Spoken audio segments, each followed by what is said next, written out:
এই মেয়ের ঘরে যদি বাচ্চা হয় পাবে না, আইনে পাবে না, পাকিস্তানের আইনে পাবে না, অনেক বাংলাদেশের আইনে পায় না পায় জানি না। মেয়ের শরীরে যখন হাত দিছে তখন তো মেয়ে ওইখানে উঠে যেতে পারতো। তাদের যে তলে তলে কি সেটা তো আমরা জানি না।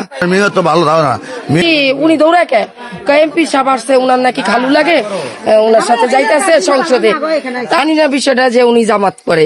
মেয়েকে নিয়ে গুরুত্বপূর্ণ আলোচনা করেছেন তার প্রতিবেশীরা কিন্তু গোপন তথ্য বের করে দিয়েছেন। অবশ্যই সম্পূর্ণ ভিডিওটি দেখলেই বুঝতে পারবেন যে তারা কি বলে। গুরুত্ব সহকারে সম্পূর্ণ ভিডিওটি দেখতে থাকুন। তাদের যে তলে তলে কি সেটা তো আমরা জানি না, ঠিক আছে। একদিন দেখছি এমপি সাহেব আসছে, আসার পরে গাড়ি দিয়ে তাড়াতাড়ি করে চলে গেল ওনার পিছে পিছে ওই মেয়ের বাবা। হ্যাঁ, এইটুকুই দেখলাম। তারপরে কালকে আমি জানি না, কালকে শুনলাম নাকি এই বিষয়, ঠিক আছে, যে মেয়ে নিয়ে এই বিষয়। এখন আল্লাহ জানে, কিন্তু মাসুম কথা কম বলে, মানুষ ভালো, কিন্তু কি হয়েছে পারিবারিক ব্যাপারে এই জানে ভালো, আমরা এটা জানি না।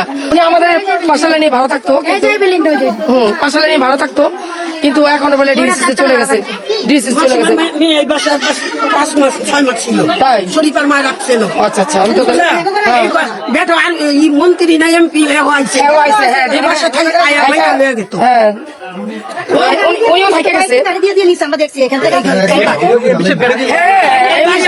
কদিন আগে আসছে, তা আমি আমার মাসুম বাবা দৌড়ে গাড়ি থেকে উঠতেছে, তা আমি বললাম কি উনি দৌড়ায় কে এমপি সাহেব আসছে, উনার নাকি খালু লাগে, উনার সাথে যাইতেছে সংসদে।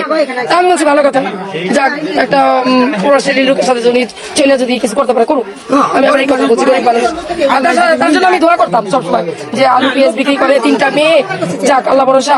উনি যে একটা দোকান দিচ্ছে, দোকানটা দেখে আমি অনেক খুশি হয়েছি যে যাক দোকানটা চালাইতেছে বা চলতেছে, 3টা মেয়ে যেন চলতে পারে ভালো মতন।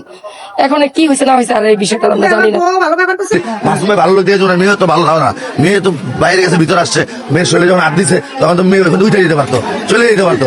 ভাই দুজনেরই দোষ আছে আমি মনে করি, আমার বেশ দুজনের একটা ইয়ে আছে। মেয়ে কিন্তু আইসা খারাপ ওনার সাথে বসছে, যেটা ভিডিওতে আমরা দেখছি আর কি, ঠিক আছে। হয়তো লোকটা পুরুষের বেশি দোষ, কিন্তু মেয়েরও কিছু দোষ আছে ওইখানে, ঠিক আছে না। আর মাসুম ভাই যে আমার পরিচিত বা ভালো লোক দিকে আমার মেয়ের দোষ দেওয়া যাবে তাও না। আমরা যেটা দেখছি মেয়েও কিন্তু ওই রুমে আইসা ওনার পাশে বসে কথাবার্তা বলতেছে, মানে আমার যখন শরীরে হাত দিচ্ছে তখন সরে যাক, উঠে যাক, ঠিক না। নানা কোথায় নাতি কোথায়, আর হলো ছোট বাচ্চা মানুষ, আমাদের বাচ্চা মানুষ, বাচ্চা হলে বাচ্চা না শরীর কিছু পাইবো না। ওই এমপির সম্পত্তি এই মেয়ের ঘরে যদি বাচ্চা হয় পাবে না, আইনে পাবে না, পাকিস্তানের আইনে পাবে না, অনেক বাংলাদেশের আইনে পায় না পায় জানি না, বুঝছেন। কোর্ট কাছারি রাশাবাজারের একজনে বিয়া করছে, নাতিন বিয়া করছে, লোক মানে বঞ্জির ঘরের নাতিন, তার ঘরে একটা বাচ্চা হয়েছে, সেই বাচ্চা কিচ্ছু পায়নি, সব ভাইগনারা বোনের পোলারা ভাইয়ের পোলারা পাইছে।